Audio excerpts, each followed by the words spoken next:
자, 주님의 은혜가 여러분 모두와 함께하기를 기도드리겠습니다.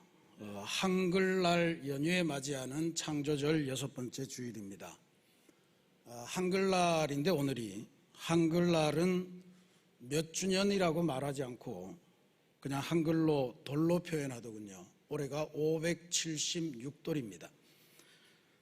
1446년에 세종대왕께서 훈민정음을 창제를 완성하고 반포하신 날을 의미합니다. 실제로 이게 중요한 게요. 세계문화유산으로도 지정이 되어 있지만 그렇게 보도를 하더군요. 세계 어느 나라도 자기 나라에 문자가 생긴 거를 가지고 기념일로 정하고 지키는 나라는 없다고요. 대한민국이 유일하대요. 그리고 또 요즘 보면 워낙 이게 그 K-팝, K-문화 이게 전 세계적으로 퍼져 나가다 보니 문자를 바꾸겠다는 나라들도 나오는 것 같아요. 그러니까 한글의 기억니은들을 한글 알파벳으로 그 자기네 말을 표현하겠다. 인도네시아의 어떤 부족도 그런 결단을 했다고 그러고, 그래서 진짜로 가면 그냥 그 인도네시아 사람들이 때리마까시 이런 거를 한글로 써놓고 그냥 자기네들이 생활을 한다, 이런 이야기죠. 신기한 일이 벌어지고 있다. 물론 한 부족의 이야기지만 그런 일이 생기고 있습니다. 근데 이게 지금 한글 자체의 우수성도 중요하지만 한글을, 그러니까 훈민정음을 만들어 반포한 그 정신도 대단히 소중합니다. 역대의 그 대통령들이 한글날 기념 경축사를 한 거를 보면 어떤 대통령은 이런 말씀을 하셨어요. 한글은 계급적인 세계관을 뛰어넘어서 백성을 하나로 아우르고자 했던 민본주의적 개혁정치의 결정판이라. 단순히 문자를 만들었다는 게 중요한 게 아니고요. 온 백성이 자기 뜻을 펼칠 수 있도록 쉽게, 그리고 신분의 차별 없이 모두가 사용할 수 있는 글을 만든다라고 하는 이 정신이 중요하다, 그렇게 강조하신 분들도 있습니다. 실제로 이 한글날을 기해서 이루어진 변화들이 많은데, 그 1970년대에는 한글날을 기해서 모든 그 공무원들의 공문서는 다 한글로만 작성을 해라. 그리고 예전에는 광화문의 현판이 한문으로 되어 있었던 것 같아요. 근데 그게 어느 시점부터인가 대통령이 직접 쓰고, 그래서 그 한글 광화문 현판을 광화문에 걸고 그랬고요. 또 어떤 대통령은 거기 광화문의 도로 이름이 세종로인데 세종이 어디 있냐? 세종이 아무리 찾아도 없으니까 세종대왕 동상을 만들어서 거기에 세우기도 하고 그랬습니다. 그리고 최근에는 역시 K-팝의 열풍으로 인해서 특히 외국에서 음악 공연을 막 가수들이 진행하는데 외국 젊은이들이 너무 뚜렷하고 똑똑한 한국말로 소위 말하는 떼창을 하는 것을 보면은 이게 한글의 파워가 얼마나 센가 하는 것을 다시금 느끼게 되고, 그게 경축사에 담기기도 했습니다. 그런데 1980년대 후반부터 1990년대 초반까지 있었던 대통령 한 분은 한글날로 관련해서는 가장 일종의 불행한 결정을 내린 그런 대통령으로 남아있는 것 같습니다. 그분이 이런 말을 그 한글날을 앞두고 기자회견을 통해서 하셨는데 이런 말입니다. 한창 일해야 할 가을철에 쉬는 날이 너무 많아 수출과 경제에 큰 영향을 미치고 있다. 그래서 올해는 종전대로 공휴일로 지내고 내년부터는 그냥 기념일로 하겠다. 휴일 지정을 안 하겠다. 이렇게 선언하고는 그 다음 해에 실제로 법정 공휴일에서 한글날을 빼버렸습니다. 그러고 나서는 십수년 후에 다시 공휴일로 지정이 됐습니다만, 그게 왜 그랬냐 했더니 대기업 총수들이 모여서 아주 강력하게 정부에다가 건의 및 항의를 했던 것 같아요. 너무 노는 날이 많다. 개천절에 먼 날에 추석도 껴있고 하니까 10월 달은 그냥 직원들이 일을 안 하려고 한다 하는 것에 부응을 했던 것 같습니다. 보니까 올해도 한글날이 주일에 끼어있기 때문에 월요일을 대체 공휴일로 지정하는 문제 가지고 다소 논란이 있었던 것 같습니다. 당연히 노동자들은 좋아했을 테고, 월급 주는 분들은 일도 안 하는데 월급을 또 줘야 되니 또 가슴 아팠을 테고, 그런 논란들이 있었던 것 같은데, 이 한글이라고 하는 가치를 중심으로 해서 온 국민이 그걸 기리고 하는 날이 있다는 것은 대단히 좋은 날이죠. 놀러 갈 생각만 하면 그게 문제가 되긴 하지만, 그런다고 해서 또 이게 생산성을 저하하니까 먹고 사는 문제를 생각해서 법정 공휴일 그만 좀 줄이자, 굳이 주일날 됐으면 그냥 월요일 그냥 일하도록 하자, 뭐 이렇게 하는 것도 문제가 되고, 그런 생각을 하다 보니 우리들이 사물을 바라보고 우리들이 상황을 바라보는 일에 굉장히 심각하게 영향 끼치는 게 가치 아니면 돈인 것 같아요. 가치를 중심으로 보냐 돈을 중심으로 보냐에 따라서 입장이 달라지는 그런 상황을 살면서 점점 느끼게 됩니다. 그러니까 여러분들도 한번 생각해 보시기 바랍니다. 내 인생의 발걸음을 옮기는 중심되는 힘이 뭘까? 성서의 가치일까? 아니면 세상에 주는 어떤 돈의 힘, 이런 것에 움직이나 한 성찰해 볼 일입니다. 그런 거를 보면서 오늘 이 출애굽기 말씀을 보니까 오늘 우리가 새롭게 신앙생활을 하면서 가져야 될 영적인 원칙 같은 거를 발견할 수 있다 해서 함께 은혜를 나누고자 합니다. 오늘 우리가 봉독한 말씀은 출애굽한 이스라엘 백성들이 하나님 앞에 큰 죄악을 범한 한 사건입니다. 소위 황금 송아지 숭배 사건이라 하는 이름을 붙일 수 있는 그런 사건입니다. 하나님의 은혜로 애굽을 탈출하면서 노예 신세를 면한 이스라엘 백성이 석 달 정도 걸려서 시내산에 도착했을 때 하나님께서는 한숨을 고르고 이제 이스라엘 백성과 계약 관계를 맺자 그러십니다. 그래서 그 계약을 맺고는 이제 나는 너희 하나님이 되고 너희들은 내 백성이 된다. 그래서 계약의 내용은 이제 모세를 불러서 십계명을 주시고 십계명에 부과된 율법을 주셨습니다.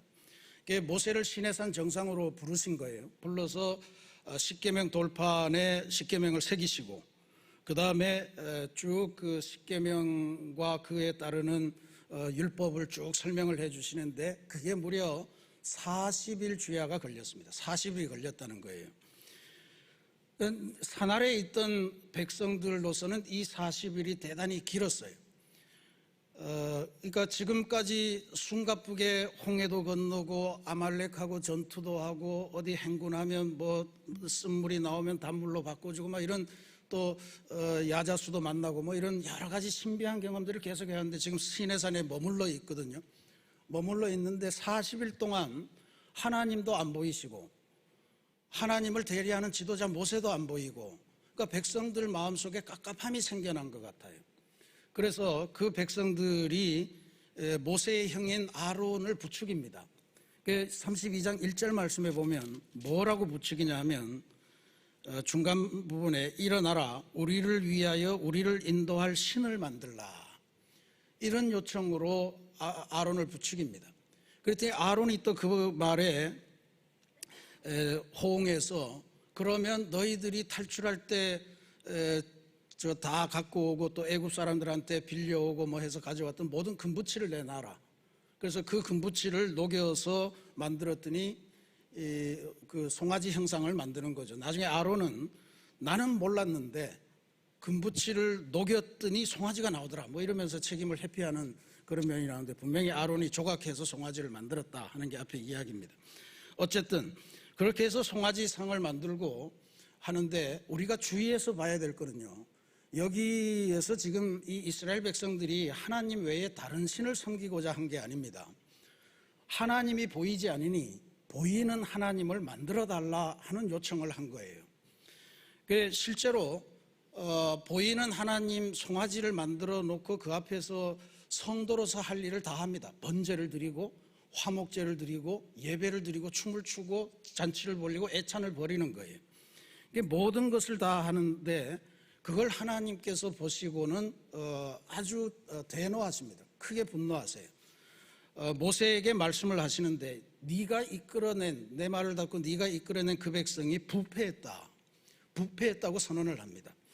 그러면서 모세에게 말씀하시기를, 내가 이 백성을 이제는 희망이 없으니 진멸하고 싹 없애버리고 그다음에 너를 통해서, 모세를 통해서 새로운 민족을 만들어가겠다 하는 말씀을 모세에게 하십니다.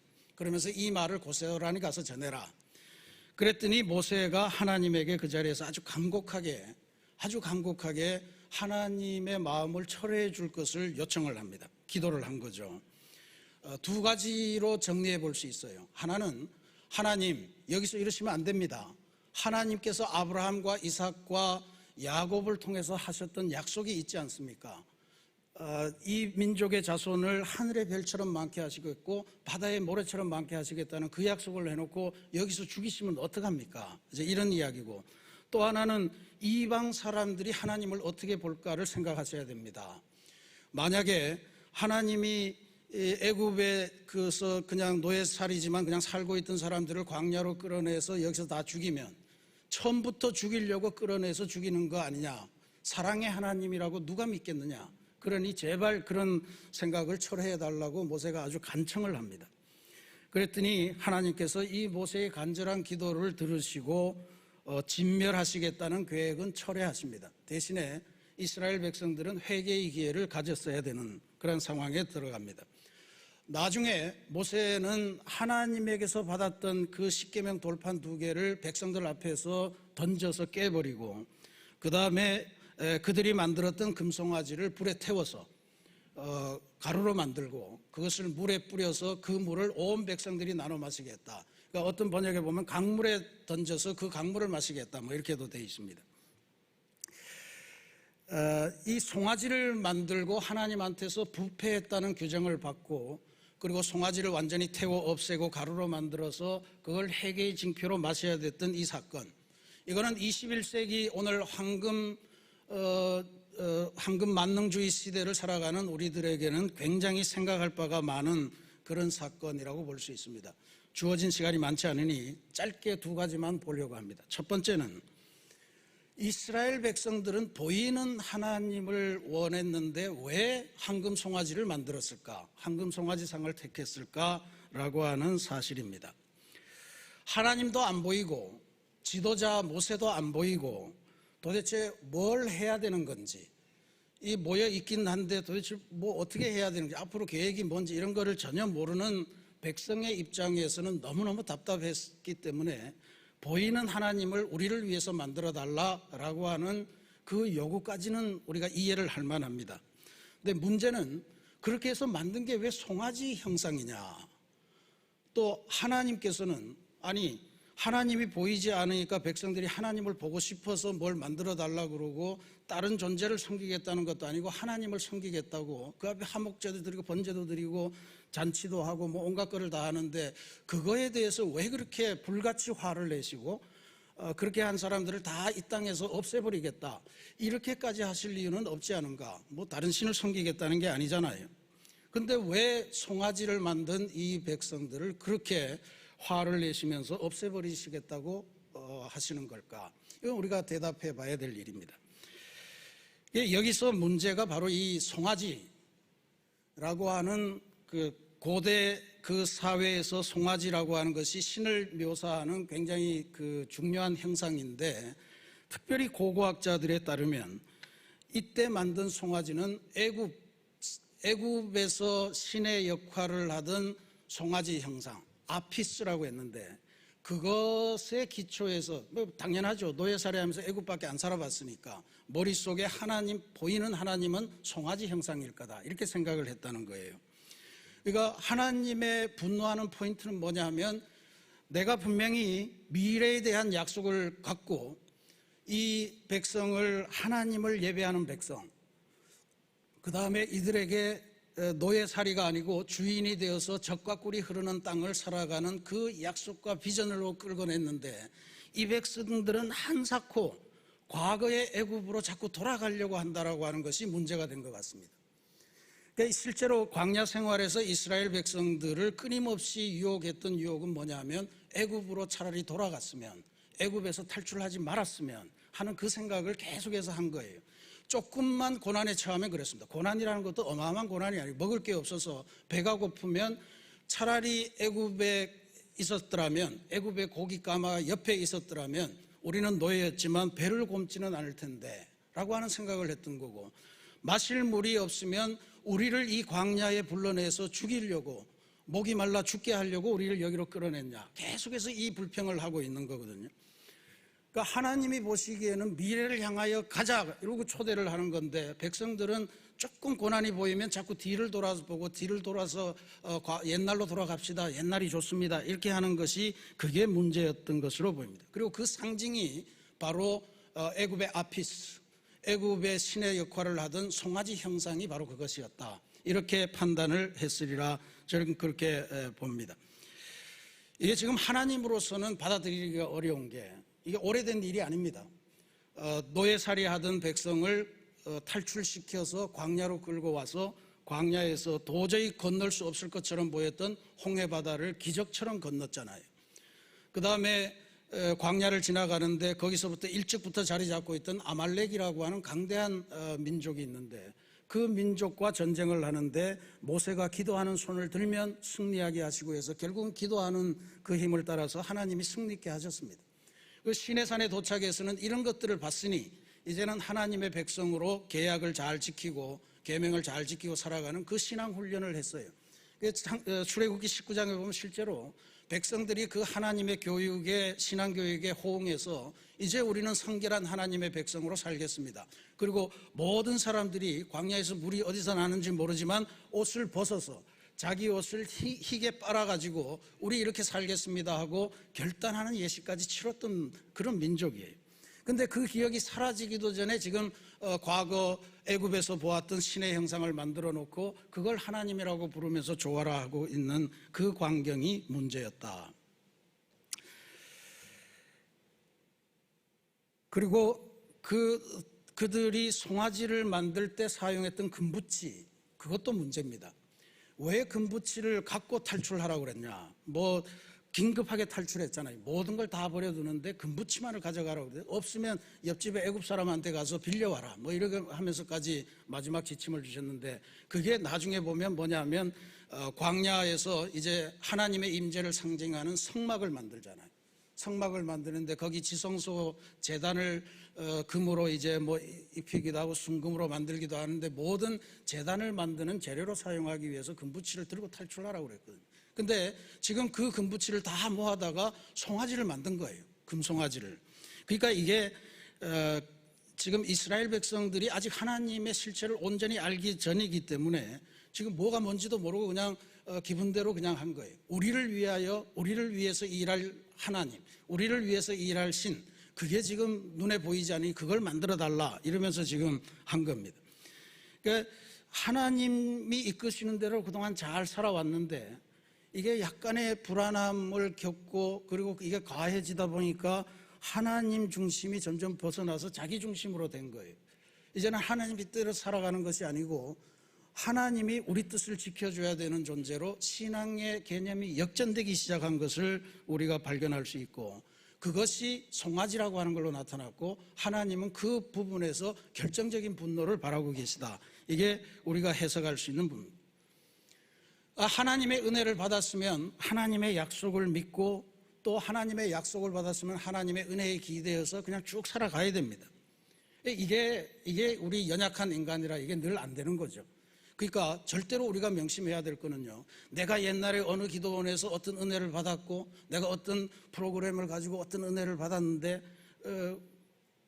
그걸로 살 수가 없어요. 지금 하나님의 말씀에 기대어 있고, 지금 하나님을 향해서 순종하고 하나님이 주시는 은혜를 누리면서 살지 못하면 우리는 언젠가는 황금 송아지를 만들어 놓고 그게 하나님이다 이렇게 부를 수 있는 소질을 갖고 있는 연약한 인간임을 기억하셔야 됩니다. 이게 이스라엘 백성이 우리들에게 주는 교훈이에요. 또 하나 우리가 생각해 볼 거는, 이게 수천 년 전의 일인데요, 황금 송아지를 만들고 그것을 하나님처럼 부르고 하는 일이 그때로 끝난 게 아니라고 하는 사실이고, 지금 21세기 이 인류의 한복판에서 여전히 계속되고 있고 우리는 그것에 영향을 받고 있다는 것을 기억하셔야 된다는 사실입니다. 미국 뉴욕에 우리가 잘 아는 월스트리트라고 하는 세계적으로 유명한 금융 골목이 있습니다. 이게 실제로 한 100m도 채 안 되는 거리라는데 월이라고 하는 게 벽이라는 뜻이잖아요. 이게 왜 월이냐 했더니 그 1624년에 네덜란드 사람들이 거기로 이제 이주를 왔는데 주변에 저 원주민 인디안들이 공격해 올 거 뭐 이런 걸 두려워해서 거기에 통나무를 가지고 벽을 쫙 쌓았대요. 한 100m 되는 거리를. 그래서 그때부터 거기가 월스트리트다. 이제 그렇게 불렀는데 세월이 흐르면서 거기에 네덜란드 사람들은 사라지고 세계적인 금융회사들이 거기에 다 몰려들기 시작을 했어요. 그래서 뭐 요즘 세계의 모든 돈을 쥐락펴락하는 골드만 삭스니, 모건 스탠리니, 뭐 메릴 린치니 하는 이런 회사들이 들어있고 2008년도에 전 세계를 공포에 떨게 했던 은행들이 있죠. 리만 브라더스, 뭐 뱅크 오브 아메리카 뭐 이런 회사들도 다 거기에 들어가 있었습니다.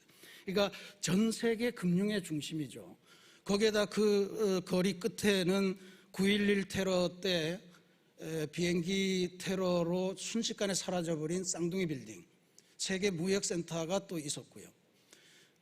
근데 하여튼 그러니까 세계 뭐 뉴욕 증권거래소도 거기 있고, 그러니까 세계의 기본적인 모든 것들을 돈과 관련해서는 그 골목이 제일 중요한 골목인데 우리가 기독교인으로서 거기를 특별히 주목하면서 봐야 될 건 바로 이것 때문에 그렇습니다. 월가의 상징이라고 하는 거기에 황금 송아지가 저렇게 딱 서 있는 거예요. 저게 높이가 한 3m 한 50 정도 되고 길이가 5m 정도 되는 큰 소입니다. 아주 큰 소인데 저게 왜 만들어졌는가? 1987년에 미국에 아주 주가가 대폭락하는 사태가 있었는데 그때 너무너무 사람들이 충격을 받고 그 충격을 어떻게 헤어나나.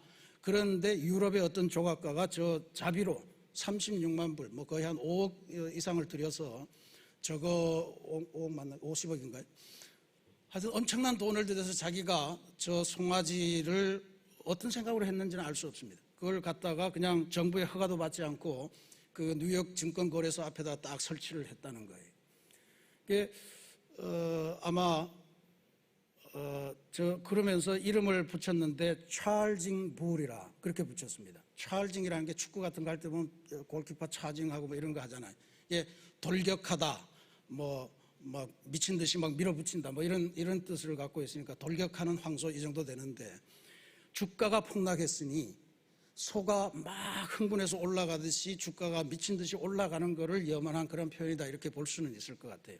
그러니까 우리가 기독교인으로 아니 주가가 폭락하면 요즘도 여기 아마 주식 때문에 마음고생하는 분들이 계실 텐데 기도하셔야 됩니다. 하나님한테 기도하셔야지 소한테 빌어서 될 일이 아니에요. 근데 어쨌든 저거를 갖다 놓고요. 그랬더니 뉴욕 경찰들이 아니 이게 불법 조형물인데 이걸 철거해야 되겠다. 그래서 철거를 해버렸어요. 그랬더니 온 시민들이 난리가 났습니다. 다시 설치하라고. 그 시민들의 항의를 이기지 못해서 결국은 절차를 새로 밟아서 지금 현재 있는 위치로 갖다 놨대.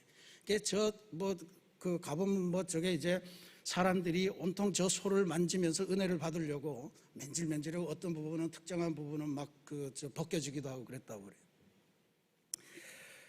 저게 이제 그 시작입니다. 미국에서 끝나는 게 아니었어요.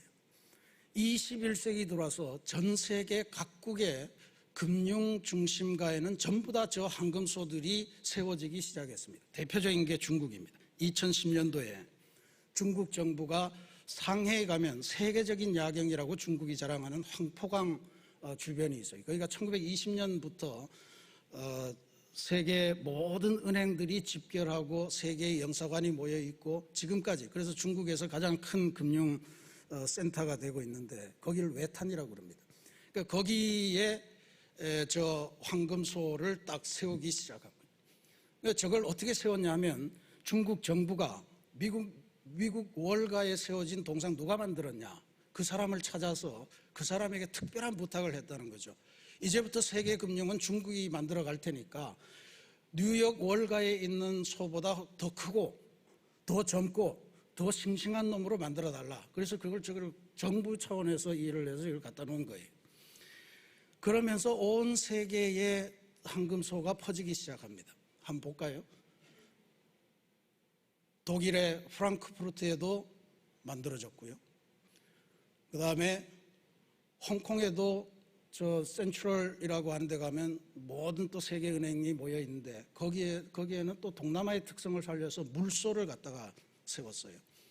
그리고 인도의 뭄바이에도 하나 생겼고, 호주의 시드니에도 역시 증권 중심가에 좀 이상하게 생긴 소지만 저런 게 생겼습니다. 우리나라라고 예외는 아니죠. 우리나라 증권가의 중심 여의도에도 저런 게 하나 세워져 있습니다. 아니, 왜 금융가의 중심마다 저 황소상이 서 있을까? 이건 뭐 그분들은 그분대로 원하는 게 있지만 우리 그리스도인들은 영적으로 이 사태를 봐야 됩니다. 세계의 돈은 다 하나님이 창조하셨는데 그 돈은 황금소의 뜻대로 사용하게 해달라는 인간의 염원이 담겨 있는 거 아닐까요? 그러니까 저것이 지금 문제가 되는데, 그래서 실제로 저런 것이 가능할까요? 왜 그 사람은 돌진하는 황소를 그 주가 폭락 사태에 그 증권가들이 모여있는 거기에 세웠을까? 차징 불이라고 그랬죠. 이 불이라고 하는 게 영어로 황소라고 하는 뜻입니다. 황소. 근데 이 불, 언어학자들은 이 불이 어디서 왔겠느냐 추적을 한 결과 많은 언어학자들이 이게 구약 성경에 나오는 바알에서 연유된 단어다 그렇게 보고 있습니다. 그러니까 전혀 황당한 추리는 아닐 거라고 봅니다. 그래서 바알을 섬기는 심정으로 지금 모든 풍요의 신이잖아요. 모든 증권가의 핵심적인 위치에 저 황금소가 자리하고 있는 현실, 이게 21세기 우리가 살아가고 있는 현재 주소입니다. 혹시라도 황금 송아지를 만들고 이것이 우리들을 애굽 땅에서 인도해낸 너희의 신이로다 라고 하는 선언을 담아서 저 송아지에게 은근한 기대를 걸고 있는 것 아닐까. 국가적으로도 그렇지만 오늘 혹시 우리 개인들도 우리 가슴 속에, 우리 집안에, 우리 사업처에 황금 송아지를 한 마리씩 걸어놓고 그것이 우리를 위기에서 탈출시킬 너희의 신이로다 경배하고 있지는 않을까, 진짜로 진지하게 성찰해 볼 그런 문제일 겁니다. 사랑하는 우리 새신교회 성도 여러분, 눈에 보이는 안정된 신을 원하는 것은 인간으로서는 피할 수 없는 마음일 것이라고 봅니다. 눈에 보이는 증거를 손에 쥐고 있어야 마음이 편안할 수가 있겠죠. 확실한 게 있으니까. 그래서 눈에 보이는 증거를 손에 쥐기 위해서 점집에도 가고 무당도 찾아가고 그렇게 하는 거예요. 그런데 기독교 신앙은 다릅니다. 기독교 신앙은 증거보다는 하나님의 약속을 더 소중하게 여기는 그러한 믿음의 체계예요. 히브리서 기자는 그래서 믿음은 바라는 것들의 실상이요 보이지 않는 것들의 증거라 그랬습니다. 증거가 중요한 게 아니고요, 보이지 않는 것이 실제하다는 것을 믿는 믿음이 중요한 게 우리 기독교 신앙이에요. 그러니까 약속보다도, 하나님의 약속보다 증거를 더 강조하게 되면 우리도 언젠가는 굳세고 강한 힘을 상징하는 송아지를 만들게 됩니다. 그리고 송아지를 만들어 놓고 그게 하나님이다, 그리고 그냥 세워놓고 하나님에게 내 뜻을 계속 강조하게 되는 그런 잘못된 신앙으로 빠져들게 됩니다. 이스라엘 백성들도 처음부터 우상을 섬기겠다는 의도로 우리를 위해서 우리 신을 만들어 달라고 하지 않았죠. 그런데 다만 하나님을 보고 싶어서, 눈에 보고 싶어서 그렇게 송아지를 만들었는데 결국에는 이 금송아지가요, 훗날의 역사에는 북이스라엘을 멸망으로 이끄는 그런 실질적인 원동력을 합니다. 북이스라엘은 처음 세워질 때부터 아예 금송아지를 국경에다가 세워놓고 이게 너희 하나님이다 이렇게 선언하고 출발을 했어요. 그러니 오늘 우리들이 신앙생활하면서 하나님이 우리 인생의 주인 되심을 아주 강력하게 고백해야 됩니다. 그것도 증거에 의해서가 아니고요, 하나님의 약속을 믿는 믿음으로 고백해야 됩니다. 증거는 나중에 확보될 거예요. 그런데 그것을 하지 못하고 우리를 위하여 만들어낸 하나님, 이것에 빠지기 시작하면 대책이 없습니다. 실제로 우리를 위해서 일해줄 우리의 하나님을 만들어 달라라고 하는 것은 인간이 창조된 이래로 지금까지 끊임없이 인간에게 달콤하게 유혹하는 아주 강력하고 아주 끈질긴 그러한 유혹임을 우리가 꼭 기억해야 됩니다.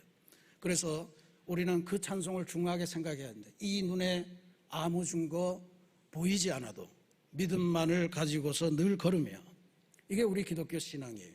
약속을 소중히 여기고 약속을 따라가야 됩니다. 그러면 하나님을 믿는데 하나님과 황금송아지를 어떻게 구별하냐? 그 우리의 삶을 보면 알 수가 있습니다. 우리가 하나님을 섬기되 하나님이 원하시는 일은 하지 않고 내가 원하는 일만 하나님이 해주시길 바란다면 바로 우리는 황금송아지를 하나님으로 부르면서 살아가는 거예요. 실제로 하나님이 원하시는 일, 하나님의 선교에 직접 참여하는 삶을 이루지 않으면 우리는 언제든지 송아지를 만들게 되어 있습니다. 그러니까 하나님이 내게 주신 물질, 이게 나를 평안하게 하라고 그 다음에 또 주시는 물질, 이렇게만 관계하다 보면 우리는 점점 황금송아지가 더 좋아지게 되죠. 내게 주시는 물질은 내게 주시는 은사니까 하나님을 위해서, 하나님의 백성을 위해서, 하나님의 나라를 위해서 사용할 수 있는 기꺼운 마음이 들어야 됩니다. 이게 하나님의 선교에 참여할 때 비로소 우리는 황금송아지 대신에 하나님을 올바로 모실 수 있어요. 또 하나는 봉헌을 온전하게 하는 게 중요합니다. 헌금할 때마다 아까운 생각이, 우리 돈을 다 아까워하잖아요. 그런데 헌금할 때마다 아까운 마음이 들 때는 우리가 의심을 해봐야 돼요. 우리 안에 혹시 황금송아지가 자라나고 있는 거 아닌가? 봉헌을 하는 게 하나님이 돈이 없어서 하나님의 주머니를 채워드리고자 하는 게 아니에요. 세상의 모든 돈은 다 하나님 것인데 하나님이 우리에게 일정한 부분을 허락하시는 거고, 이것은 우리에게 평안한 삶과 더불어서 하나님의 일을 위한 도구로 사용하라고 주시는 것임을 분명하게 고백하는 것이 11조고 감사의 예물이고 그런 거예요. 그러니까 그런 예물을 할 때마다 하나님이 내 삶의 주인이시구나, 나는 하나님을 위해서 사는 존재로구나 하는 것을 분명히 고백하는 그 역사가 있어야 될 줄로 믿습니다.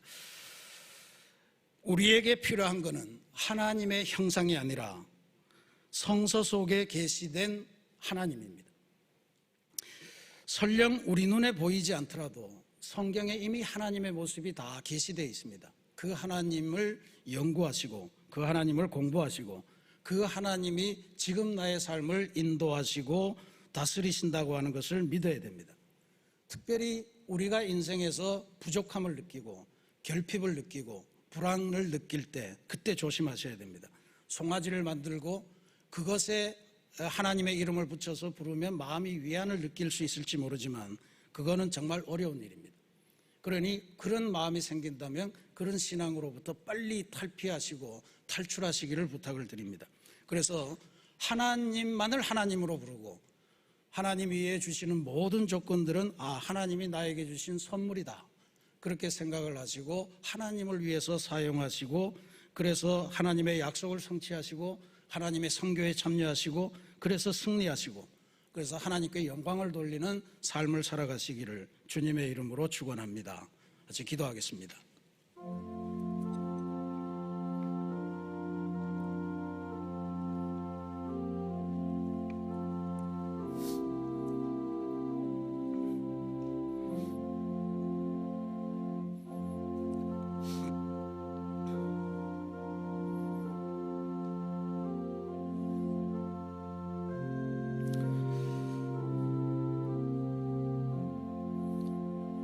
사랑의 하나님, 하나님의 기적을 끝없이 경험하고도 곧바로 그것을 잊어버리고 보이는 하나님이 필요하다고 금송아지를 만들고 그 앞에서 화목제와 번제를 드리며 잔치를 벌이는 이스라엘 백성의 모습을 보았습니다. 하나님, 그게 수천 년 전의 일만이 아니고 오늘 우리 세계에서도 그와 동일한 일들이 일어나고 있음을 저희들이 영적인 눈으로 바라봅니다. 하나님, 우리가 살아가는 삶 속에서 더 이상 황금 송아지를 만들고 그것을 하나님으로 부르며 우리만의 신이라고 그렇게 착각하지 않도록 도와주옵소서. 우리가 하나님을 하나님으로 올바로 섬기는 일, 그 일을 할 수 있는 성도가 되게 도와주십시오. 그 일을 위해서 우리에게 가진 것들을 가지고 하나님의 기뻐하실, 하나님께서 사랑하실 그 일에 참여할 수 있도록 도와주시고, 또 우리에게 주어진 것들을 오직 하나님께서 주인 되심을 고백하는 그러한 도구로 사용하도록 인도하여 주옵소서. 하나님의 선교에 나설 때마다 우리가 시간이 없다, 또 하나님께 봉헌할 때마다 이것은 차라리 어디에 쓰면 좋겠는데 하는 마음이 생각날 때마다 우리 안에 황금 송아지가 자라고 있음을 기억하고 하나님의 일에 기쁘게 하나님의 나라를 위해 헌신적으로 참여하는 인생으로 변화되는 귀한 10월이 되게 인도하여 주옵소서. 예수님의 이름으로 기도합니다. 아멘.